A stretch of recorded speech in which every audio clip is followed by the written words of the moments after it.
Terima kasih Anda masih bersama kami di Kompas Petang. Saya akan langsung ke Jubir DPP PSI. Sudah ada Mas Aryo Bimo.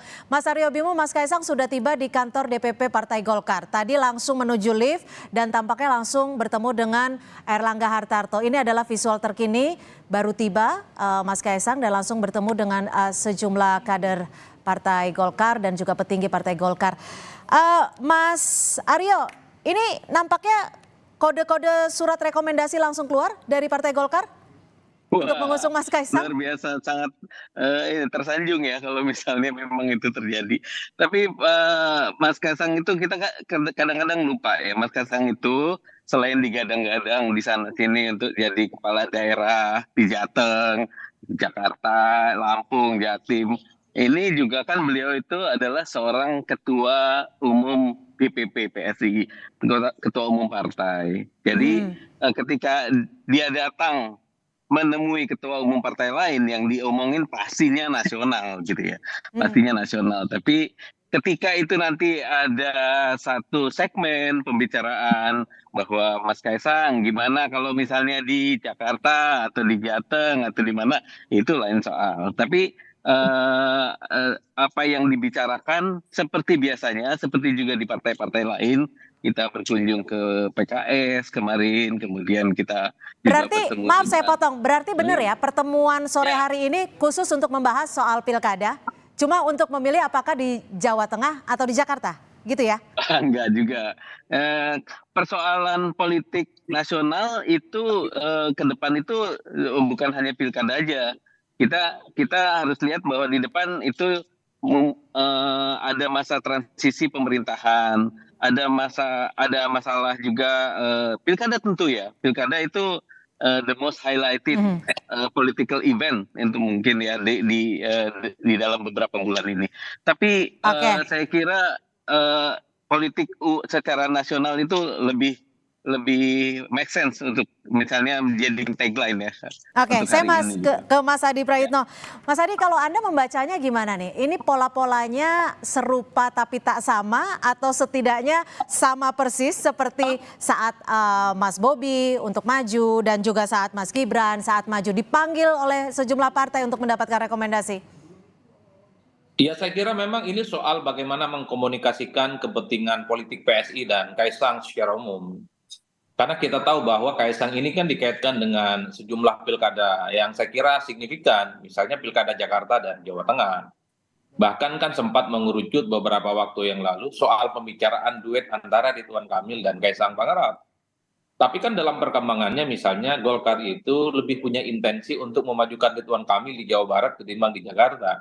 Ini mungkin juga akan dibicarakan bahwa Ridwan Kamil kalau diusung oleh Kim bukan tidak mungkin akan disandingkan dengan Kaisang Pangarap. Dalam konteks dinamika politik yang tarik ulur partai-partai yang ada di Kim, pada saat yang bersamaan Kaisang mencoba untuk membangun komunikasi politik dengan partai lain di luar Kim seperti PKS. Ini artinya apa? PSI sebenarnya ingin kasih pesan ke publik bahwa dalam pilkada manapun termasuk di Jakarta ataupun di Jawa Tengah, bukan tidak mungkin Kaisang itu akan berkoalisi dengan partai-partai yang selama ini dianggap berjarak secara diametral. Kemarin sudah selesai dengan PKS. Artinya apa? Pintu soal koalisi PKS, PSI, dan Kaisang di Jakarta, bagi saya itu masih cukup mungkin. Karena ada kecenderungan misalnya pasca Pilpres di 2024, terjadi rekonsiliasi politik secara nasional antar partai yang saling bersaing satu sama yang lain. Bahkan sempat muncul wacana tentang bagaimana menduetkan antara Anies Baswedan dengan Kaisang Pangarap. Ini mungkin menjadi menu politik yang akan dibahas oleh partai-partai ini. Karena secara umum, Mbak, kalau saya membaca rata-rata, antara elit partai ini sepertinya berkawan satu sama yang lain. Antara elit-elit partai ini berkomunikasi satu sama yang lain. Tidak seperti yang dibayangkan oleh publik bahwa Kaisang misalnya tidak akan mungkin berkoalisi dengan PKS. Kaisang itu seakan-akan haram hukumnya berkoalisi dengan Anies Baswedan. Tidak sesederhana itu dalam politik kita. Jadi inilah yang saya kira bahwa ketika Kaisang berkunjung ke sejumlah partai hari ini ke Golkar, tentu ini mencoba untuk mengkomunikasikan soal kemungkinan Kaisang bisa maju, diusung oleh partai-partai Kim, diusung oleh partai-partai non-Kim, dan ini bisa menjadi islah politik secara nasional dalam pilkada, khususnya dalam pilkada Jakarta. Karena kalau saya membaca gestur tubuhnya Kaisang, lebih cenderung ingin maju dalam Pilgub Jakarta dibandingkan Oke, dengan ditahan sampai di situ. Mas Aryo, betul Mas Kaisang lebih cenderung ingin maju di Pilkada Jakarta? Kalau penilaian atau penghitungan para expert kan nggak apa-apa.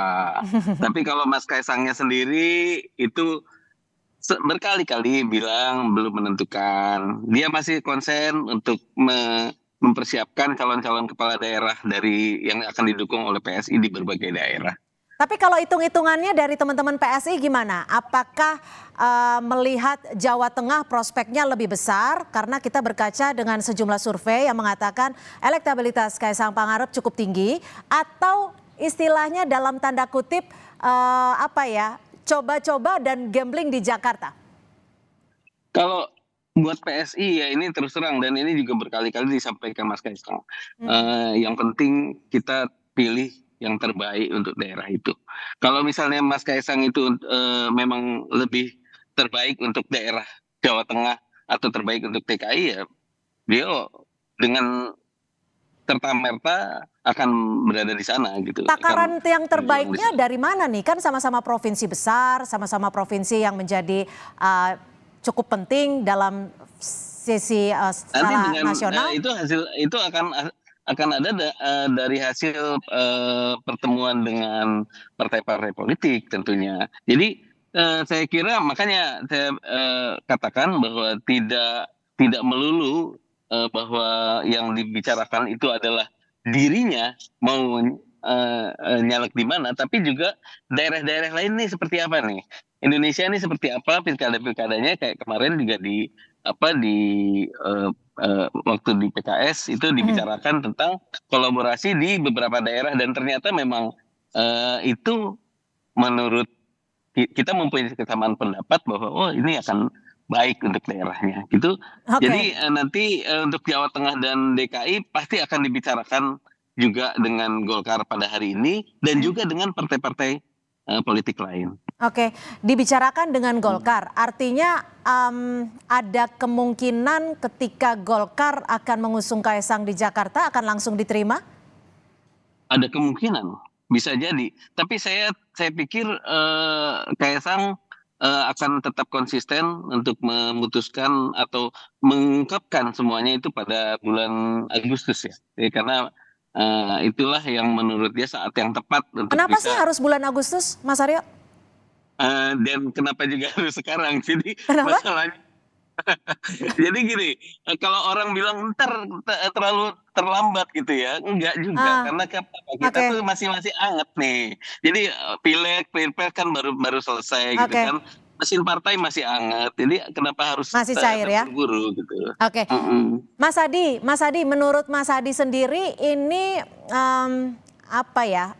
Arahan atau memang kemauan Jokowi kah dengan manuver yang dilakukan Kaisang ini? Karena kan kalau dilihat dari polanya nih Pak Jokowi juga sempat mengatakan orang tua hanya mendoakan dan merestui. Dan tentunya Kim mengamini hal itu. Mutual simbiosis, apapun judulnya, Kaisang ini adalah anak Pak Jokowi yang saya kira setiap perilaku dan tindakan politiknya pasti dikomunikasikan dengan Jokowi. Bahkan publik meyakini bahwa mentor politik utama Kaisang itu sama dengan mentor politiknya Gibran, yaitu Pak Jokowi. Jadi saya cukup meyakini bahwa segala hal orkestrasi politik, safari politik yang dilakukan oleh Kaisang melakukan ini, yang begitu masif, begitu intensif berkomunikasi dengan elit-elit, ketua umum partai, tentu hasil komunikasi dengan Pak Jokowi sebagai orang tuanya. Ini tentu untuk membabat semak belukar soal kemungkinan bagaimana orkestrasi dan koalisi politik yang dibangun oleh PSI. Satu sisi PSI tentu punya intensi memajukan kadernya maju dalam pilkada tertentu gitu ya, tapi pada saat yang bersamaan kan publik tidak bisa menutup mata soal kemungkinan Kaisang yang ingin maju sendiri yang terkait dengan pilgub antara Jakarta dan Jawa Tengah. Kalau saya memang melihat dari awal bahwa gestur Mas Kaisang itu memang lebih dekat ke Jakarta, karena memang Jakarta ini kan jauh lebih menarik, jauh lebih seksi, dan sering menganggap Jakarta ini sebutan dengan RI3. Karena siapapun yang jadi gubernur dan wakil gubernur di Jakarta, expose politiknya, spotlight politiknya ini jauh lebih masif dibandingkan dengan yang lain. Jadi ketika pertemuan dengan Golkar hari ini dilakukan oleh Kaisang, ini tentu sebagai upaya bagaimana bicara dari hati ke hati.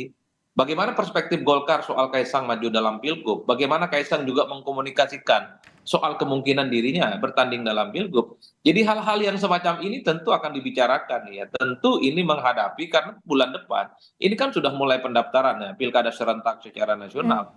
Oleh karena itu intensitas komunikasi politik ini kan kalau dibaca rata-rata soal bagaimana mempertebal dan memastikan Kaisang nantinya akan mendapatkan dukungan yang jauh lebih kuat, jauh lebih masif maju dalam Pilgub seperti apa? Apakah di Oke. Jakarta maupun di Jawa Tengah? Kalau di Artinya, Jawa maaf saya potong, apakah ini bisa mengartikan bahwa ini adalah sinyal kuat dari Jokowi untuk all out kepada Kaisang di Pilkada ya, 2024? kalau soal itu kita tidak bisa melihat secara pasti ya Mbak. Tapi biasanya kalau memang Mas Kaisang sudah dapat tiket pencalonan, ya, Baik, entah di Jakarta, entah di Jawa Tengah, saya hakul yakin bahwa Pak Jokowi juga akan memberikan dukungan politik secara total, seperti halnya telah dilakukan kepada Gibran dalam Pilpres 2024 yang lalu. Ini baik. alamiah dalam politik sebenarnya. Baik, terima kasih Mas Adi Prayitno, Direktur Eksekutif Parameter Politik sudah memberikan perspektifnya dan juga makasih Mas Aryo Bimo, jubir dari DPP PSI. Terima kasih.